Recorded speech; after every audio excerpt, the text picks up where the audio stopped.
Ladies and gentlemen, crack a drink and have a seat. This may be a long video. Welcome back to Dialar's Tactics.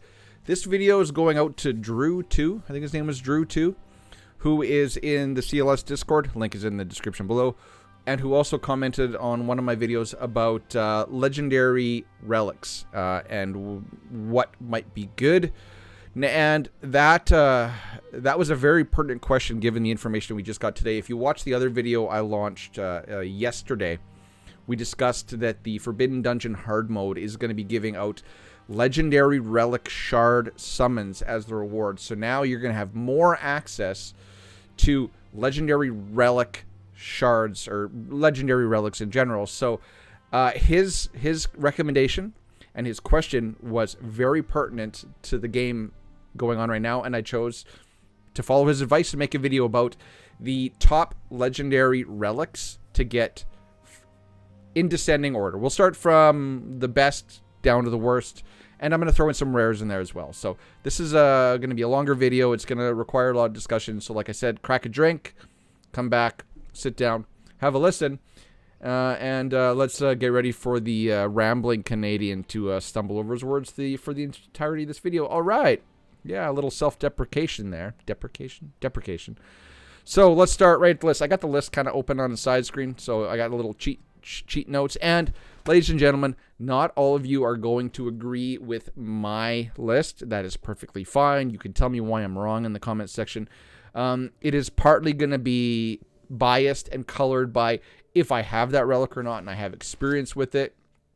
If I feel like there's going to be, it's going to be my opinion, okay? It's my opinion. Take it or leave it. I'm just going to give you a loose guide on what I think, being an endgame player, what I think are the best legendary relics to get in this game, because you all should be looking out for it. You can get legendary relics in this shop every day. This is the exchange shop. So this is the weekly stuff. You see, oh, for me, it's Frostlot. Yeah, that's a base relic. That's a waste of resources. But there are Legos that show up over here, and you got to save up currency to get these. So you got to be really choosy because this currency is really hard to come by. But now with the Forbidden Dungeon hard mode, which launches tomorrow or Wednesday, or should say today or tomorrow, because I'm recording this on a Monday. I'm going to release it tomorrow morning or Tuesday morning. Today or tomorrow, you're going to be able to get access to new ways to get legendary relic shards. Shard summons, sorry. So let's dive right in there. First up on the list, and I don't know if I'm going to get much pushback from this. First on the list of the best legendary relic to get other than base is Sergius Fire. Now, this is not a relic that you get through the exchange shop. You can't summon for it. You're not going to probably get it in the summoning. This is a relic that you get basically free to play after you save up currency from the clan shop. I think it's self-explanatory. I did a whole video on why this relic is so good, but it's for this ability right here. It's an S3, recharge all allies attack gauge by 60%. Basically, you can create a turn meter loop. You can just never let the enemy take a turn. It is unbelievably useful in dungeons and across the board game content. There are so many uses for this relic. I had to put it as the number one, and this is one that you can get free to play. So run, don't walk. Get this. Hoard up your clan currency and get this relic.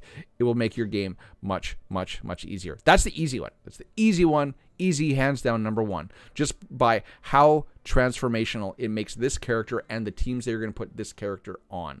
Number two. Okay, here's where we might get a little contentious. I'm going to say number two is Jillian Frost. Jillian, she's the best attack gauge manipulating support hero in the game. What makes her Frost so good versus her Fire that she comes in is it's an AoE heal.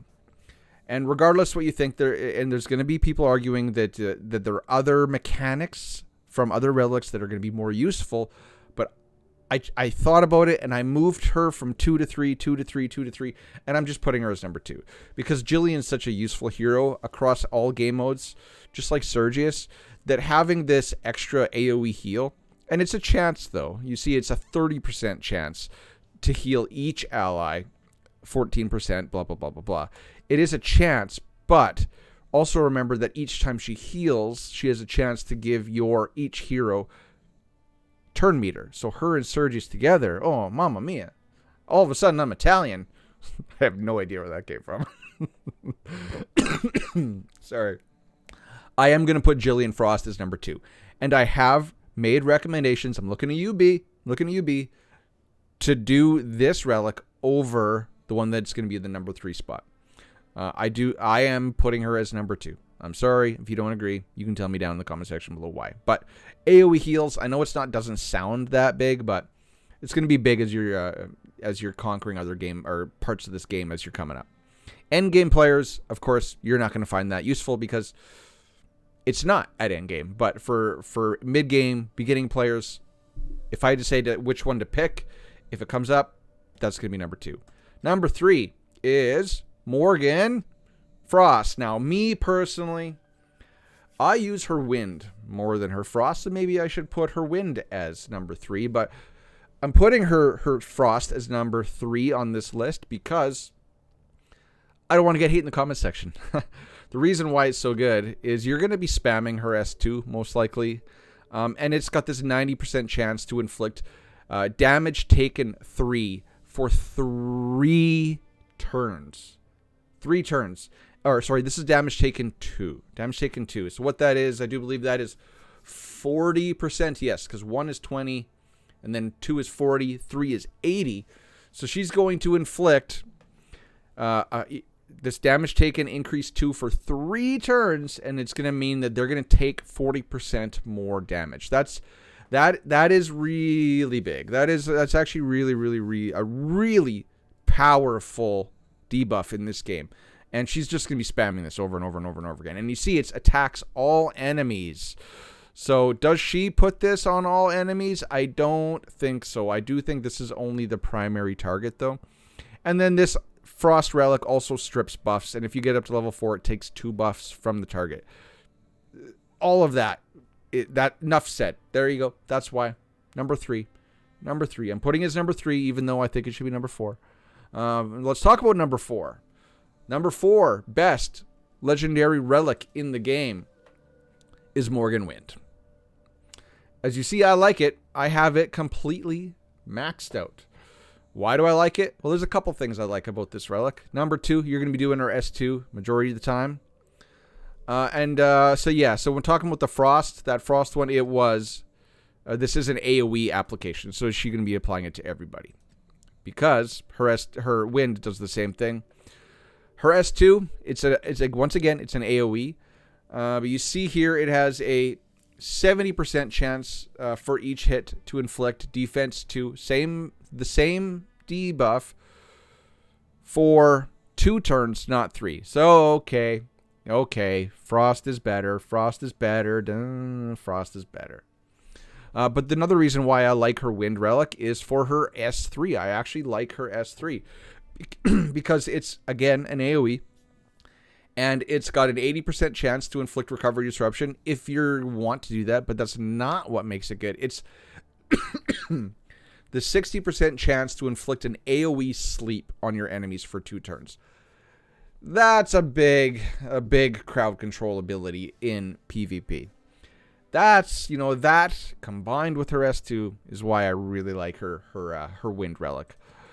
Do we need to talk about her Frost Relics S3? It grants a shield, so it's a non-attacking.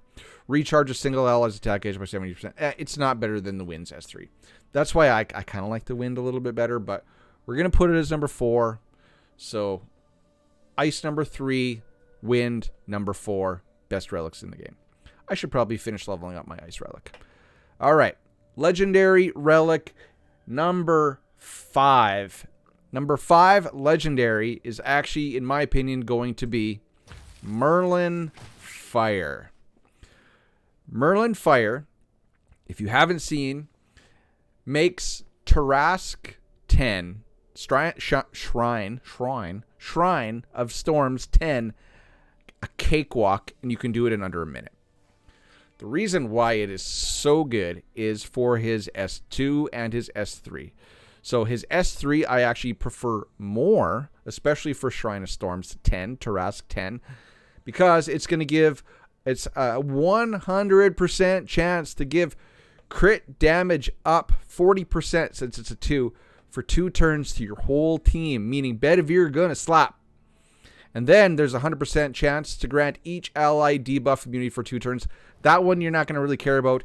It's this 100% chance to give crit damage up that is going to be amazing, plus 100 chance to charge your vigor by 1. So it's a 3 vigor move that charges your vigor by 1. So it's basically a 2 vigor move. So if you have them in a vigor set, it's free. You can spam it each turn. It's amazing. It's awesome. It's cool. It's great. And that's huge. And then this down here, 100% chance to inflict attack gauge disruption on each enemy for 2 turns. So if you bring it into Tarask, you get that attack gauge disruption. You put it on the last arm. The last arm can't give the body attack gauge because the body has attack gauge disruption. Attack gauge disruption is a really huge debuff for any fight that you have an opponent that is does attacks based on attack gauge, or who has a lot of attack gauge buffing abilities in their kit. Tarask is the king of attack gauge buffing. You put this on him, he's a neutered kitty cat, right? You know, kitty cat not making any babies. Kitty cat's neutered. So this alone, his S3 alone is awesome. Awesome. Absolutely awesome. But his S2 is applies this debuff, the Phoenix Ashes. And what that does is when you hit the target that has this Phoenix Ashes debuff on it, you're going to heal the attacker. The healing is based on the attacker's max HP. You're going to give a 100% chance to grant attack increase 1. So that's 20% extra attack to the attacker for the 1 turn.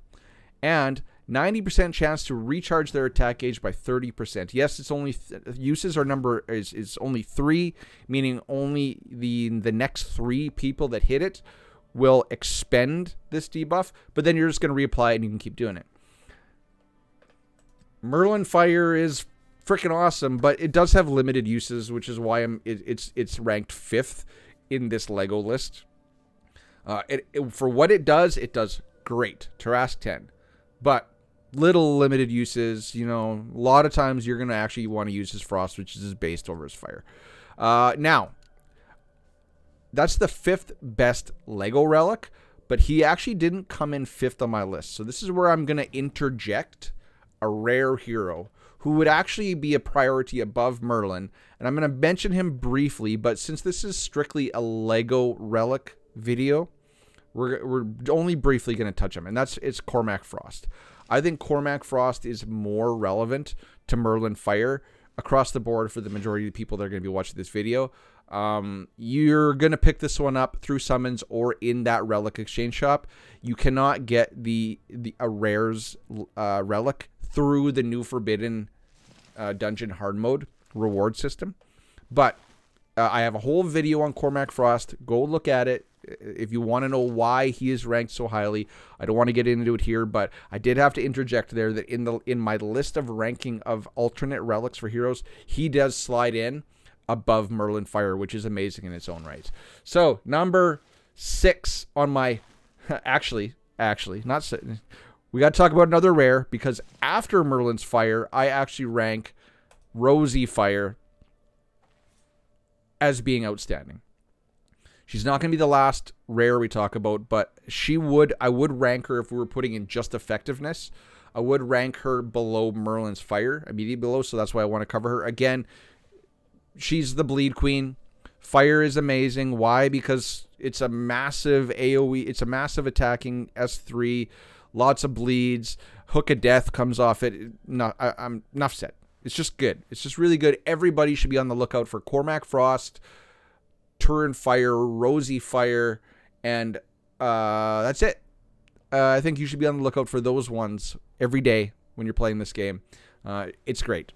And now we're going to get back into the legendaries. So, 1, 2, 3, 4, 5. Number 6 legendary relics that you should be looking for in the game is my boy, Lot Fire. A lot of people poo-pooed on Lot. A lot of people poo-pooed on Lot when he first came out. Oh, he's not good. Oh, he doesn't do anything. Oh, he's just... Not only is he the coolest looking hero in the game, he's my avatar in game. But this relic allows you to beat very specific niche content that does seem to be recurring, because they always put one of these fights in the new hero dungeon events when they come around once a month, and it does allow you to easy mode through Forbidden Dungeon Floor 92. So it does have limited uses, but again, kind of like Merlin, what it does really, really, really good. Lot Fire, number 6, best legendary alternate relic in the game. Now, why? I have a whole video on why. I think I have 2 videos on why. I talk about it in a Lot video, and I think I have one on during the Vivian event, and I do not have a Floor 92 video, but I'm going to do it tomorrow, or not tomorrow, but this week if it's coming up. Why is this relic so good? Well, I actually like his S2. His S2, this 65% chance to inflict brainwash for 2 turns. It's niche, but you're going to eventually run into a fight in Adventure Mode Chapter 10, and you're going to get into these fights with these giants. They put it sporadically throughout the game, but it's the giant fight where there's 3 hard-hitting bosses that will nuke you if they touch you. What this does is it makes them your ally. So 65% chance to inflict brainwash for 2 turns. What does brainwash do? The target basically attacks their own team. The target attacks their own team and applies effect resistance down 10 to the target, which means your team's going to hit them harder. So it allows you to take control of any hero that can nuke you and have them nuke nuke their team on the opposing side of the battlefield. That is good enough alone. Again, this makes Adventure Chapter 10, the second, or the giant chest fight, easy. And it makes those niche fights that they put into the game easy as well. And then for something like, say, Forbidden Floor 92, we got his S3. Attack all enemies. It's an AoE.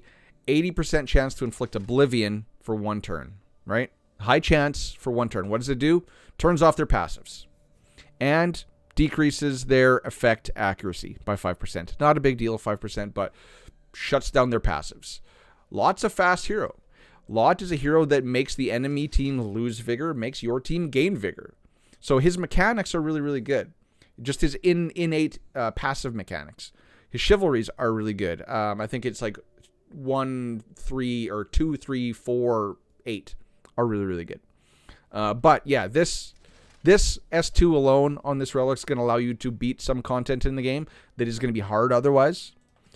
And this S3 alone is going to allow you to beat hard content that allow you to beat content easily that is hard otherwise. Which is why he's kind of like Merlin, but he's got even more niche uses, which is why he's only 6th on this game. Now, the next heroes are... The next Legos we talk about are going to be legendaries where you don't need them to do certain things in the game. Like Lot Fire lets you beat certain things in the game that you can't otherwise. Merlin Fire lets you beat things in the game that are hard otherwise. You know, Cormac Frost, Morgan Wind, Morgan Frost. It's transformational things that make the game that much easier. The next ones are like nice to haves, but not must-haves. First on that list, again, this is where I'm probably going to get a little hate, is Arduin Wind, right? Arduin Wind, I don't have it. I wish I had it. Sorry, Anya. Sorry, Loki. Anya Wind Relic. Again, this is coming in at number 7 on the list. It is the most ideal PvP relic for Anya in the game. It makes PvP better. Makes her a better PvP unit. Why? Because it makes her more of an attacking hero. I don't have it. I don't use it, so I'm just going on what I see in-game and I hear other people talk about. Her S2 is still going to do what her S2 does, but it's going to remove dots, remove abnormal status, and it's going to give your whole team crit rate. Right, crit rate 2, so that's 40% each crit rate. It does say to an ally, though, for 2 turns. It doesn't say all allies. Her S2 is still going to do her counterattack. That's on her passive. But her S3, attack all enemies, damage equal to 154%, and grants all allies debuff immunity for 2 turns. So this, if you leveled it up, it'd be, what, like 200%, something like that? So 10 to 33 or 39. So, yeah, close to 200% attack. And I'm sure, yeah, it's a more offensive based relic, which you're gonna run her in PvP for sure, in Clan v Clan or Arena, solo Arena. It's just gonna make her better in PvP. So she's number 7. Wind or Anya Wind or Storm is number 7 on this list. Number 8 is her Fire relic. Now, some people are gonna say Fire is better than Wind. I say that I would like... Frost is just fine. Wind is good in PvP. Fire, I hear good things, but let's see what she does. So, 60% chance to grant each ally attack speed increase 2. So, 40. They get increase your attack speed. Otherwise, it's removing debuffs, removing abnormal status. The S2 is pretty similar. The S3 is not it is an attack, but it is not as hard-hitting an attack.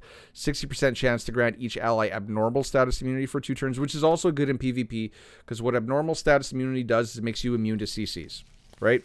Again, Fire, another PvP-centric relic, but I think Wind is better. It's going to hit a lot harder on that S3, right? What's this, 200 versus... like 140. So it's gonna, the Wind is better. But this one's still good. If you never ever got Wind, you'd probably want to run Fire in PvP as well. Again, you're getting this attack speed, which is great, makes your team faster. That is very PvP focused, right? Your heroes go faster, you do more attacks, you kill faster, you win more often. I'm not gonna say you win more, because you might still lose, but you'll win more often. So Fire is going to be coming in at number 8 on this list. Wind number 7, Fire number 8. All right, number 9. Am I at number 9? 1, 2, 3, 4, 5, 6, 7, 8. Yeah, number 9. Number 9 on this list is... I don't have it, but we're going to talk about it. Lancelot Frost. Ta-da! All right, Lancelot Fire will do you fine in everything you need Lancelot for. The reason why the Frost is good is because Lancelot is a speed lead arena hero. I think it's speed lead in general. Yeah, in all battles.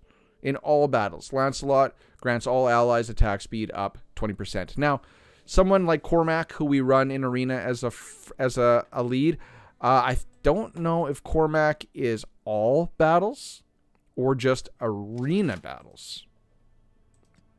Let's see. No. Arena battles. Okay, so in Clan v Clan, you might not be able to run a Frost Cormac lead for that speed bonus. So, you may be running Lancelot lead, because you still get that speed bonus. Plus, his Frost Relic on his S3 is very, very, very PvP friendly. So you see, you get this thing leveled up, it's going to be a 55% chance to AoE freeze the heroes, your enemies, for 1 turn. Basically, though, when you freeze them, they're stunned until if they get hit, they get broken out of it. Right? It's no, it's not. If they freeze, they lose a turn. Basically, you freeze them, they lose a turn, you win. Which is why this is so good. The Fire only just applies dots, right? Applies dots, and then you're going to use him for wherever you need to apply dots. Forbidden Dungeon 97, right there. Okay. But the Frost is really, really nice for arena, for PvP, or anywhere, specifically PvP, because you get that speed lead with Lancelot, and you get this S3 AoE freeze, like a lot like Merlin. But you have to have this leveled up because 35% is real low. It's going to basically be a little bit better than a coin flip otherwise. But if you land even 2 of those freezes out of 4 enemies, you know, you freeze their Bedivere, you freeze their Morgan, you freeze their Cormac, you freeze their Ain, you know, it's going to help you win. Which makes that, just this alone, a very powerful ability. The chance to just negate some heroes. So, Lancelot is number 9? 1, 2, 3, 4, 5, 6, 7, 8, 9. Now, number 9. Now, number 10. Number 10 on this list. Number 10 on the best legendary relics in the game. I'm giving it to Sigrun Wind. This is going to be a slight upgrade to Sigrun Fire. But what you usually use Sigrun for her is her S3. So she charges an attack, and when you hit her, she's going to do... it's in her passive. It's this one right... is it this one? No, it's... Come on, where is it? It's this one. When using skill 3... I don't use Sigrun, so I don't know. This just shows how I don't use her. When using skill 3, you know, gain Queen's counter for 5 turns. What does that do? 50% chance to trigger, so coin flip reflects a percentage of the damage taken to all enemies. Inflicts mark, increases the duration of mark, but right here, inflicts a percentage of damage taken to all enemies.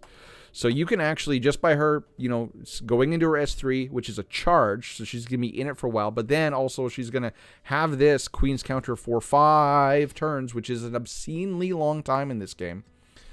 She's going to reflect back damage. So this is a Relic video, so let's talk about Relic. So right now, her S3, you know, the reflect damage is going to be there regardless of the Relic. But if you're using the S3, what this one does is you see it is add 50% of this. So this is going to be roughly 200% attack damage plus, you know, base damage based on defense when she does that AoE after she comes out of this ability because it's a charge attack. But if you look at her wind smacks real hard. Okay, so look at these multipliers. Charge attack, right? Same thing. And then, unfortunately, though, it's only going to be one enemy, but you're going to hit them so hard. You know, this is going to be, what, 100, 204, 208 plus this. So this is almost going to be like a 400% based on attack nuke when she comes out of this ability. You know, then she's going to inflict mark, and she's going to attack gauge decrease the target's attack gauge by 80%. Did fire do that? No, fire does not reduce attack gauge. Fire is built more around inflicting marks, and then, inflicting marks. Damage dealt is good, so she's a facilitator more in that one. Wind just hits so much harder. So much harder. Inflict mark for 2 turns. 85% chance, to inflict attack decrease 2 for 3 turns. That's big. And yeah, this decreased target's attack gauge by 80%, and then the huge multiplier on it, which is why I'm giving Sigrun the number 10 spot on this list.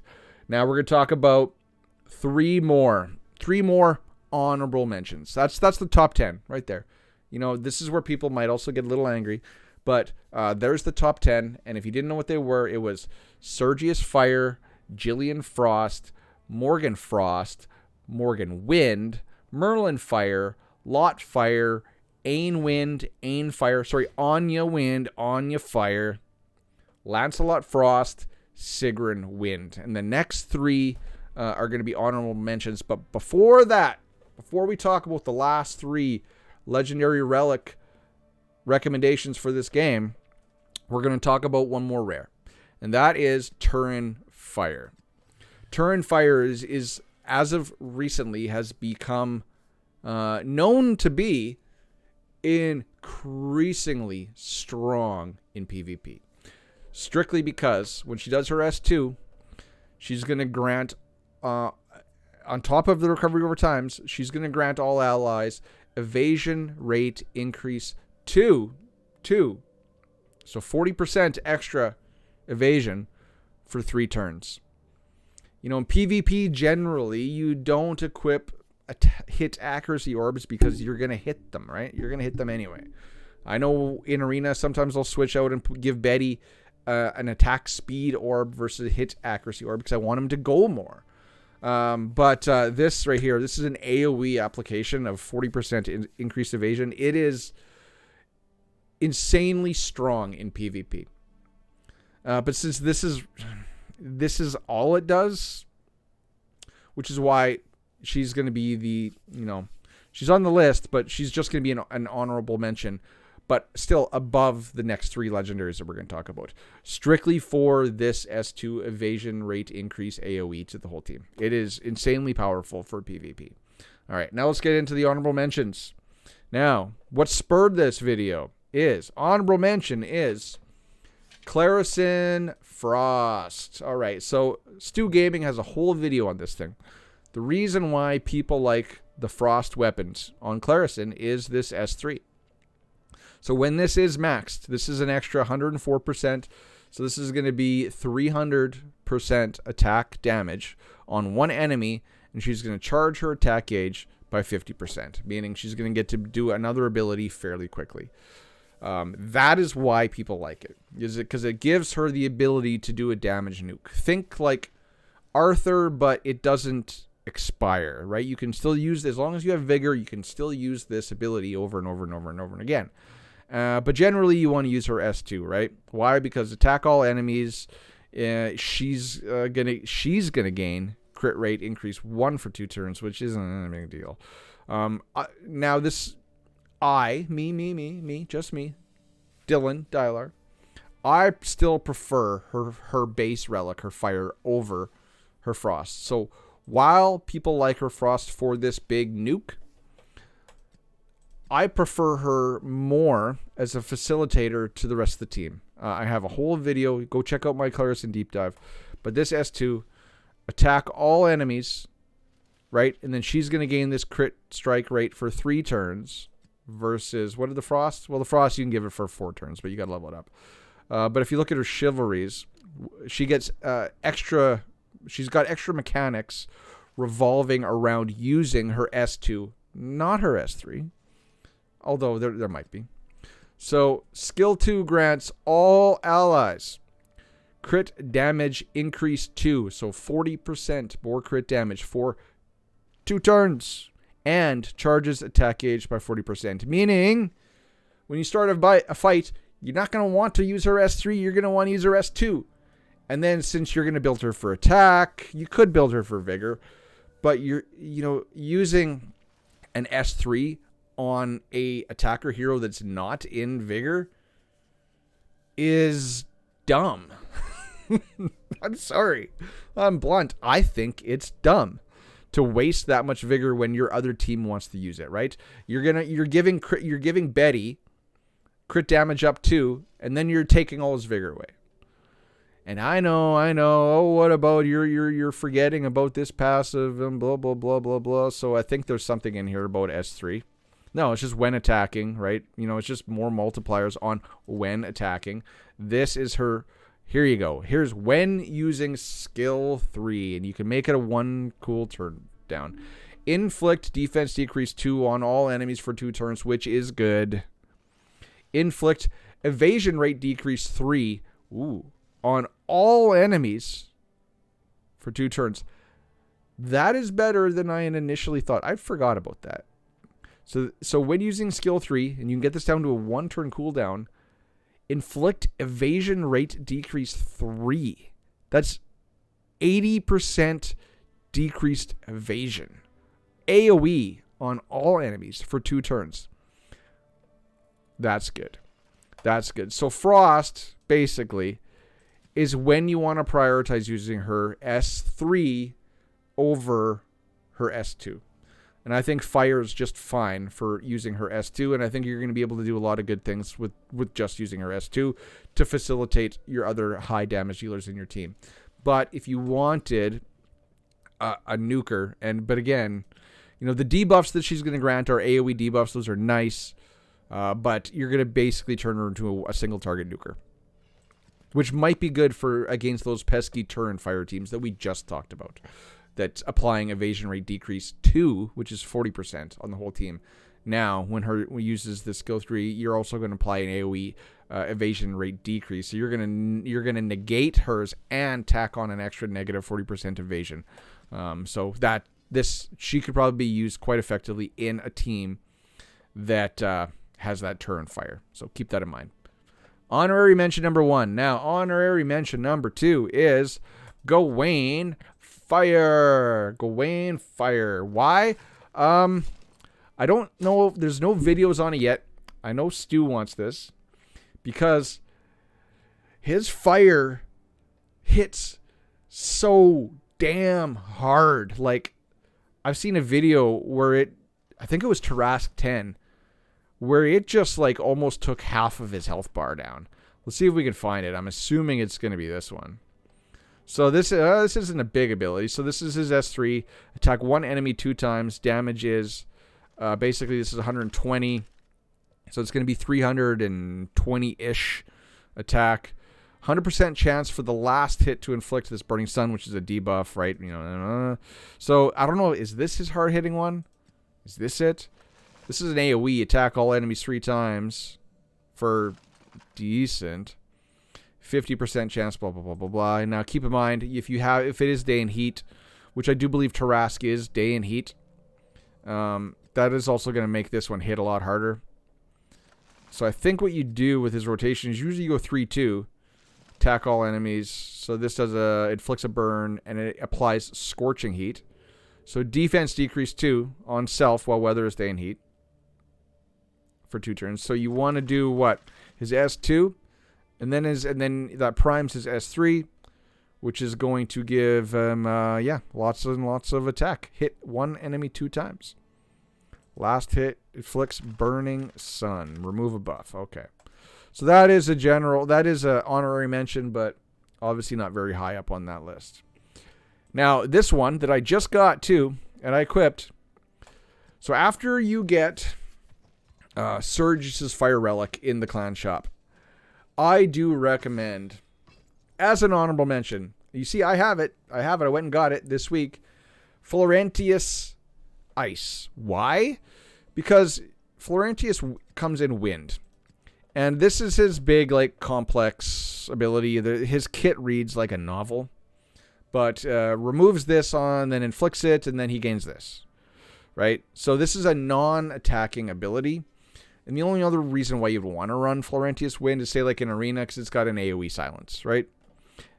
Coin flip, AoE silence. Attacks all enemies. Not that hard hitting. What is this? 10, 20, 30, 40, 50, 65, or 65% extra. So he's going to be 176% attack.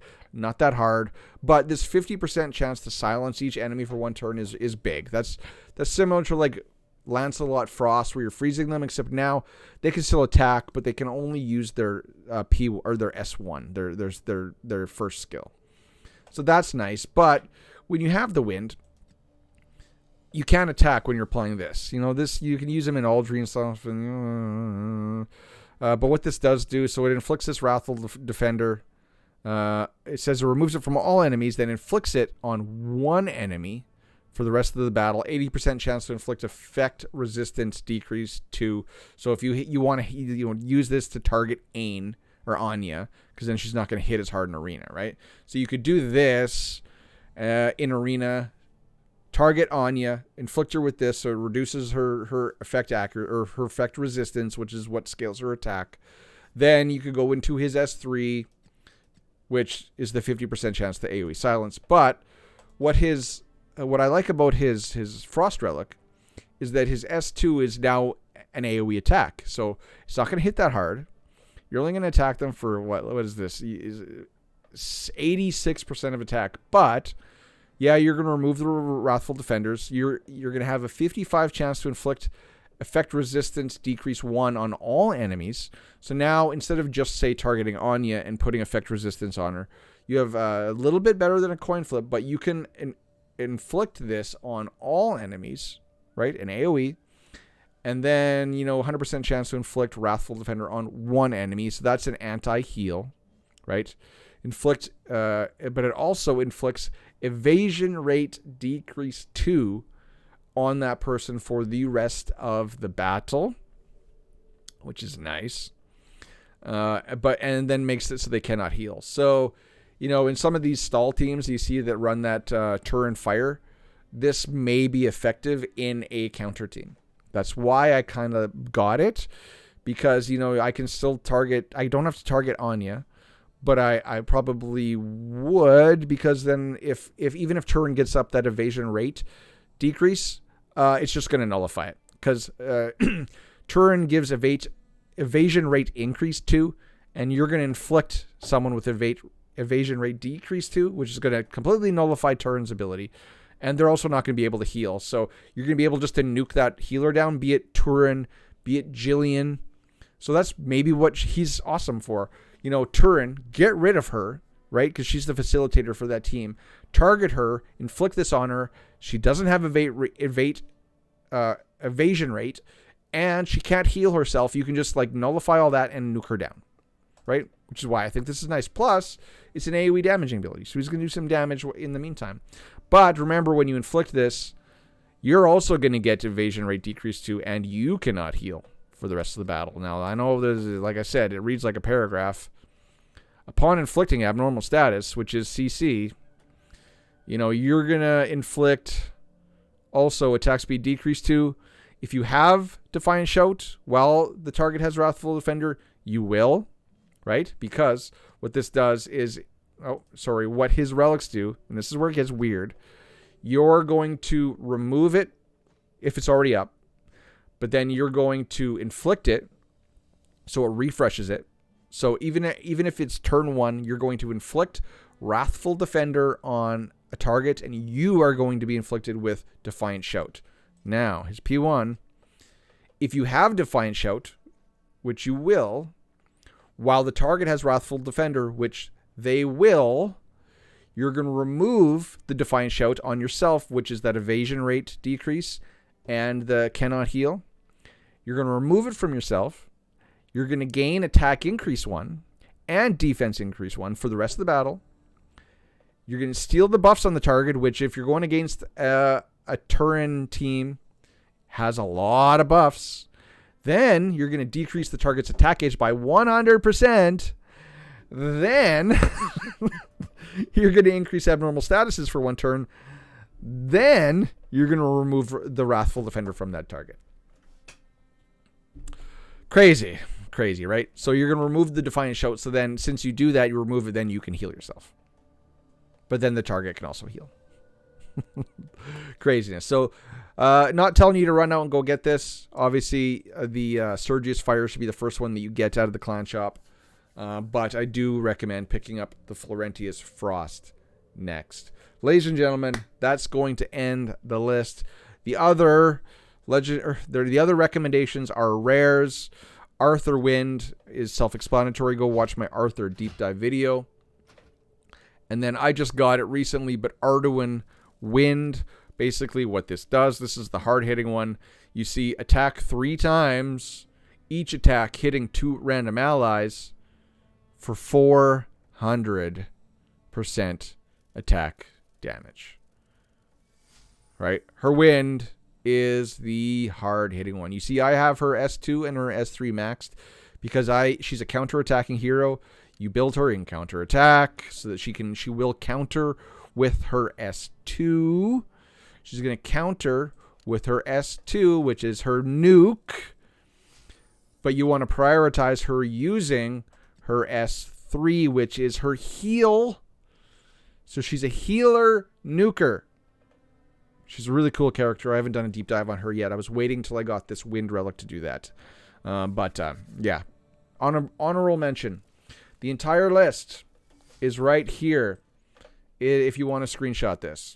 There you go. Should I blow this up? Let's blow this up for you. I can't blow it up.